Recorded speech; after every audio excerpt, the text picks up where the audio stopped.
Hello बच्चों, इससे पहले वीडियो में हमने एक्सरसाइज 4.1 का क्वेश्चन नंबर 1 देखा था। इस वीडियो में हम क्वेश्चन नंबर 2 देखेंगे। क्वेश्चन नंबर 2 का फर्स्ट पार्ट है, area of rectangular plot is 528 metre square, length of plot in metres is 1 more than twice its breadth, we need to find the length and breadth of the plot. तो हमें इस situation को quadratic equation की form में represent करना है। तो सबसे पहले आपको क्वेश्चन को देखकर घबराना नहीं है, ठीक है। आप लोग लैंग्वेज वाले क्वेश्चंस को देखकर काफी घबरा जाते हो, ठीक है। आपको डरना नहीं है, लैंग्वेज में जो बोल रहा है, ठीक है, क्वेश्चन की लैंग्वेज जो बोल रहा है वो आपको करते जाना है, ठीक है। तो देखते हैं कैसे करेंगे इसे। हमें यहाँ पर क्वाड्रेटिक इक्वेशन फॉर्म करनी है। तो area of rectangular plot is 528 metre square. Area जो दे रखा है हमें रेक्टेंगुलर प्लॉट का वो दे रखा है 528 metre square. Length of plot in metres is 1 more than twice its breadth. क्या बोल रहा है कि जो लेंथ है आपकी, length of plot is 1 more than twice its breadth. Length breadth के ट्वाइस से, ट्वाइस ऑफ ब्रेड्थ से 1 ज्यादा है। Length is 1 more than twice its breadth. इधर हम +1 कर देंगे। Length is 1 more than twice its breadth. अब दिक्कत क्या होती है, बहुत से बच्चे क्या करते हैं, लेंथ 1 ज्यादा है ना, तो यहाँ पर +1 कर देते हैं। ये गलत है। देखिए, मान लीजिए कि आपके पास 10 रुपए हैं और आपके दोस्त के पास 20 रुपए हैं और दोनों को हमें इक्वेट करना है। तो अब 10 रुपीज़ आपके पास कम है आपके फ्रेंड के कंपैरिजन में, ठीक है। किसके पास 10 रुपीज़ ज़्यादा है? आपके फ्रेंड के पास। ये आप हो, ठीक है, ये आप हो और ये आपका फ्रेंड है। तो फ्रेंड के पास 20 रुपीज़ है, यानी 10 रुपये ज़्यादा हैं, ठीक है, और आपके पास 10 रुपये कम है। तो +10 उधर करोगे ना जो कम है, ठीक है। इधर अगर +10 कर दिया तो ये और ज़्यादा हो जाएगा। इक्वल कहाँ हो पाएगा, हमें इन दोनों को इक्वेट करना है। तो लेंथ बोल रहा है 1 मीटर ज़्यादा है, 1 मीटर ज़्यादा है ट्वाइस इट्स ब्रेड्थ से। तो 1 मीटर ज्यादा है अगर लेंथ, तो अगर आप इधर ही ऐड कर दोगे तो लेंथ और ज्यादा बढ़ जाएगा, इक्वल नहीं हो पाएगा। तो ऐड किधर करोगे, जो चीज कम है उधर ऐड करोगे, ठीक है। अब मान लीजिए कि मैं ब्रेड्थ को x मान लेता हूं, ठीक है। तो लेंथ अपने आप यहां पर क्या हो जाएगी, 2x + 1। यहां पर लिखेंगे let the breadth of rectangular plot be x metres, ठीक है। मीटर में एज्यूम करेंगे क्योंकि यहाँ पर एरिया मीटर स्क्वायर में दे रखा है और लेंथ भी बोल रहे हैं यहाँ पर कि मीटर्स में है। तो अब लेंथ हो गई 2x + 1 और ब्रेड्थ है x, एज्यूम ही किया हमने, ठीक है। अब एरिया क्या होता है, देखिए एरिया होता है लेंथ इंटू ब्रेड्थ। एरिया क्या होता है, length into area of rectangle, length into breadth. और दिया कितना है वो एरिया 528। तो इसको किससे इक्वेट कर देंगे, 528 से। अब लेंथ की वैल्यू क्या है, 2x + 1। तो लेंथ के प्लेस पर पुट कर देंगे 2x + 1 multiplied by breadth. Breadth क्या है, x इज इक्वल्स टू 528। अब यहाँ से इसको मल्टीप्लाई करें अगर, तो 2x और x मल्टीप्लाई होकर के बन जाएगा 2x²। फिर 1 और x को मल्टीप्लाई करेंगे तो +x इज इक्वल्स टू 528। अब इस 528 को लेफ्ट साइड में ले जाएंगे, ये हो जाएगा 2x² + x minus 528 is equals to 0। ये हो गया पहला पार्ट। तो हमें यहाँ पर इक्वेशन को सॉल्व नहीं करना है, सिर्फ इक्वेशन को फॉर्म करना है। तो हमने इक्वेशन फॉर्म कर दी, ठीक है। अब आते हैं अगले पार्ट पर। इसके product of 2 consecutive positive integers is 306, we need to find the integers. अब यहाँ पर सबसे पहले तो ये समझना है हमको कि ये कंसेक्यूटिव का क्या मतलब है, पॉजिटिव का क्या मतलब है और इंटीजर्स का क्या मतलब।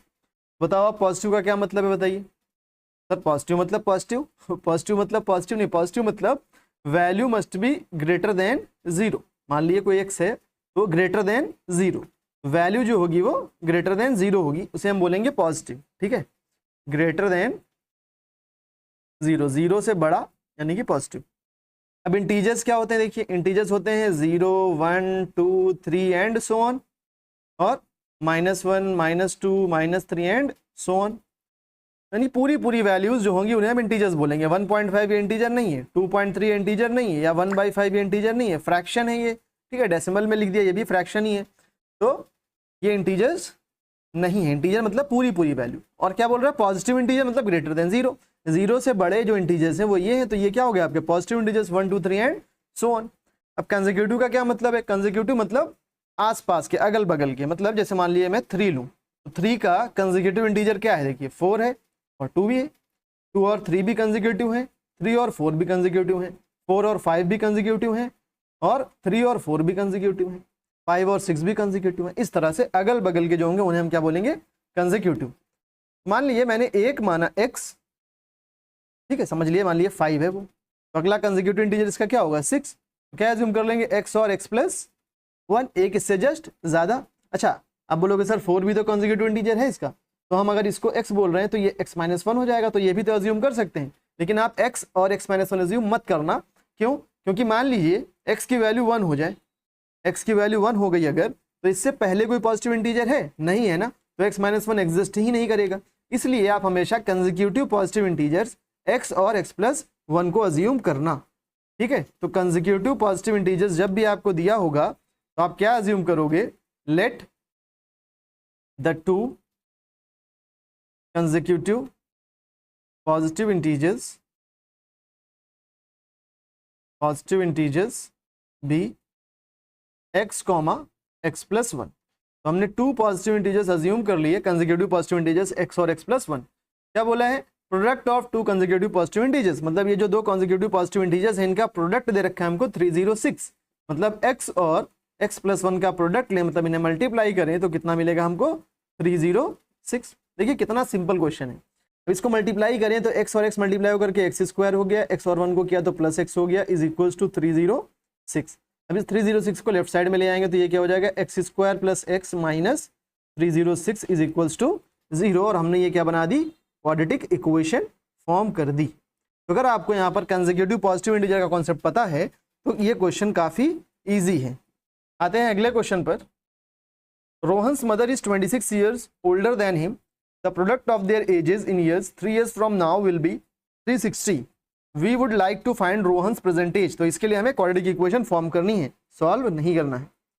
हमें क्या फाइंड करना है, we would like to find Rohan's present age। देखिए यहाँ पर प्रोडक्ट आ गया है, मतलब ये क्वेश्चन क्वाड्रेटिक इक्वेशन का है, तो आपको यहाँ पर एक ही वेरिएबल एज्यूम करना है। लीनियर इक्वेशन में 2 वेरिएबल एज्यूम करते हैं x y, यहाँ पर आप एक ही वेरिएबल एज्यूम करिएगा क्योंकि क्वाड्रेटिक इक्वेशन में हमने एक ही वेरिएबल देखा है। यहाँ पर लेट कर लेंगे सबसे पहले कि let Rohan's present age be x years. Rohan की प्रेजेंट एज हमने क्या मान ली, x ईयर्स, जो हमें फाइंड करना है, ठीक है। तो रोहन की मदर 26 ईयर्स बड़ी है उससे, रोहन की मदर रोहन से 26 ईयर्स बड़ी है, तो मदर्स एज क्या हो जाएगी, मदर्स एज हो जाएगी x प्लस 26। रोहन की एज x ईयर्स है और मदर उससे 26 ईयर्स ओल्डर है, बड़ी है, तो रोहन की एज अगर x है तो मदर की एज x प्लस 26 ईयर्स हो जाएगी। क्या क्या क्या बोला है, देखिए अभी देखिए मैं क्या कर रहा हूँ, क्वेश्चन पढ़ रहा हूँ, जो क्वेश्चन कह रहा है वो करता जा रहा हूँ, सिंपल सा फंडा है। आगे क्या बोल रहा है, product of their edges, product of their edges, दोनों की एजेस का प्रोडक्ट, लेकिन कब, 3 years फ्रॉम नाउ। अच्छा, अगर मान लीजिए आप ये समझ नहीं पा रहे हो 3 years फ्रॉम नाउ का मतलब क्या है कि पास्ट में या फ्यूचर में, 3 साल पहले या 3 साल बाद, बहुत से बच्चों को ये भी दिक्कत आती है। तो आगे आप ये देखो ना कि विल लिखा हुआ है, विल मतलब क्या, फ्यूचर टेंस है, मतलब फ्यूचर की बात हो रही है, मतलब 3 साल के बाद। तो product of their edges 3 years from now, यानी 3 साल के बाद जो उनकी एजेस होंगी उनका प्रोडक्ट करें अगर हम, तो कितना मिलेगा, 360 मिलेगा। तो चलते हैं भाई 3 साल बाद चलते हैं पहले तो 3 years from now, 3 years from now, अब से 3 साल बाद चलते हैं, 3 साल बाद क्या होगा, 3 साल बाद। अब रोहन की एज क्या हो जाएगी 3 साल के बाद, रोहन से एज, अभी अगर रोहन की एज x है तो 3 साल के बाद x प्लस 3 हो जाएगी भाई। अगर आपकी एज अभी 20 ईयर्स है मान लीजिए, 3 साल के बाद 20 प्लस 3 23 हो जाएगी कि नहीं। वैसे अगर रोहन की एज प्रेजेंट एज x है तो 3 साल के बाद कितनी हो जाएगी, x प्लस 3 हो जाएगी। और मदर्स एज क्या हो जाएगी, मदर की एज भी 3 years बढ़ जाएगी। अभी अगर x प्लस 26 ईयर्स है प्रेजेंट एज, 3 साल बाद 3 और ऐड करोगे तो x प्लस कितना हो जाएगा, ये 29 हो जाएगा। तो मदर की एज हो गई x प्लस 29 ईयर्स और रोहन की एज x प्लस 3 years। अब 3 साल के बाद जो उनकी एज है उसका प्रोडक्ट दिया है हमको 360, तो इन दोनों की एजेस का प्रोडक्ट करें अगर हम x plus 3 multiplied by x plus 29, तो ये क्या बनेगा, 360। अब इसका मल्टीप्लीकेशन करते हैं, पहले x को मल्टीप्लाई करेंगे x प्लस 29 से, फिर +3 को मल्टीप्लाई करेंगे x + 29। देखिए फॉर्मूला भी होता है, अगर आपको फॉर्मूला याद है तो आप फॉर्मूला भी यूज कर सकते हो। तो मल्टीप्लाई करें अगर तो ये क्या हो जाएगा, x into x x², x into 29 29x, 3 into x 3x, 3 into 29 तो 3 9 ज़ा 27, 2 कैरी, 3 2 ज़ा 6 2 8 इज इक्वल्स टू 360। अब लेफ्ट हैंड साइड अगर हम सॉल्व करें, पहले लेफ्ट साइड में अगर हम सॉल्व कर लें तो x² प्लस 29 और 3 कितना हो जाएगा 32x प्लस 87, और इस 360 को लेफ्ट साइड में ले आए तो कितना हो जाएगा -360 इज इक्वल्स टू 0। तो x² प्लस 32x, अब इसमें से इसको माइनस करें तो कितना हो जाएगा, ये माइनस का 273 इज इक्वल्स टू 0। तो ये हो गई आपकी क्वाड्रेटिक इक्वेशन जो हमें फॉर्म करनी थी, सॉल्व नहीं करना है। ठीक है, सॉल्व आगे देखेंगे, आगे क्वेश्चंस आएंगे वहाँ पर हमें सॉल्व करना होगा, अभी सिर्फ फॉर्म करना है इक्वेशन को। अब आते हैं अगले पार्ट पर। A train travels a distance of 480 kilometre at a uniform speed. If the speed had been 8 kilometre per hour less than it would have taken 3 hours more to cover the same distance. We need to find the speed of train. तो हमें speed of train find करनी है, तो सबसे पहले यही let करेंगे, let the speed of train, speed of train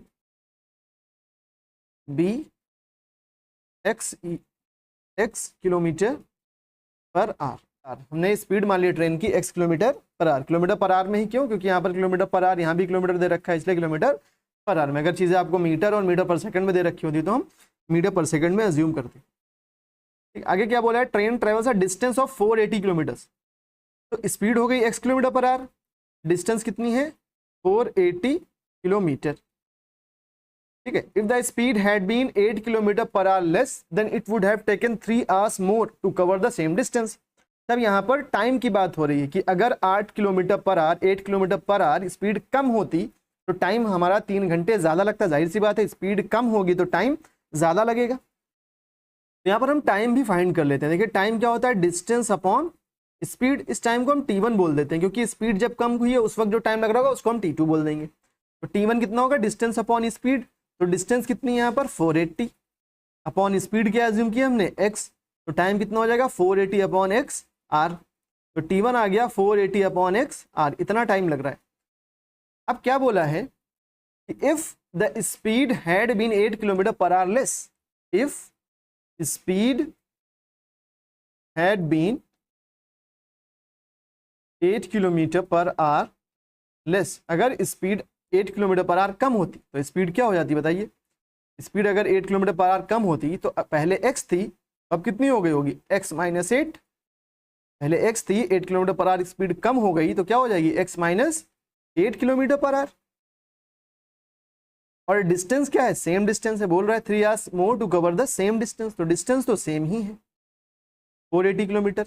अब टाइम कितना यहाँ पर लग रहा होगा, देखिए डिस्टेंस अपॉन स्पीड करें, अगर डिस्टेंस अपॉन स्पीड करें यहाँ पर तो t2 क्या निकल के आ जाएगा 480 अपॉन स्पीड कितनी है x - 8। ये हो गया दो केसेस में टाइम अपना, ओरिजिनल वाला टाइम और अगर स्पीड 8 किलोमीटर पर आवर कम हो जाती तब क्या टाइम लगता। अब क्वेश्चन के अकॉर्डिंग बोल रहा है कि जब स्पीड 8 किलोमीटर पर आवर कम हो गई है तब जो टाइम लग रहा है वो 3 hours ज़्यादा है, ज़्यादा टाइम लग रहा है। भाई यहाँ पर स्पीड कम हो गई है तो 3 घंटे ज़्यादा टाइम लग रहा है। तो कौन ज़्यादा है यहाँ पर, t2 ज़्यादा है, किससे, t1 से, पहले वाले टाइम से। यहाँ पर अगर हम देखें तो कुछ इस तरह का इक्वेशन बनेगा कि जो t2 है और t1 को हमें इक्वेट करना है।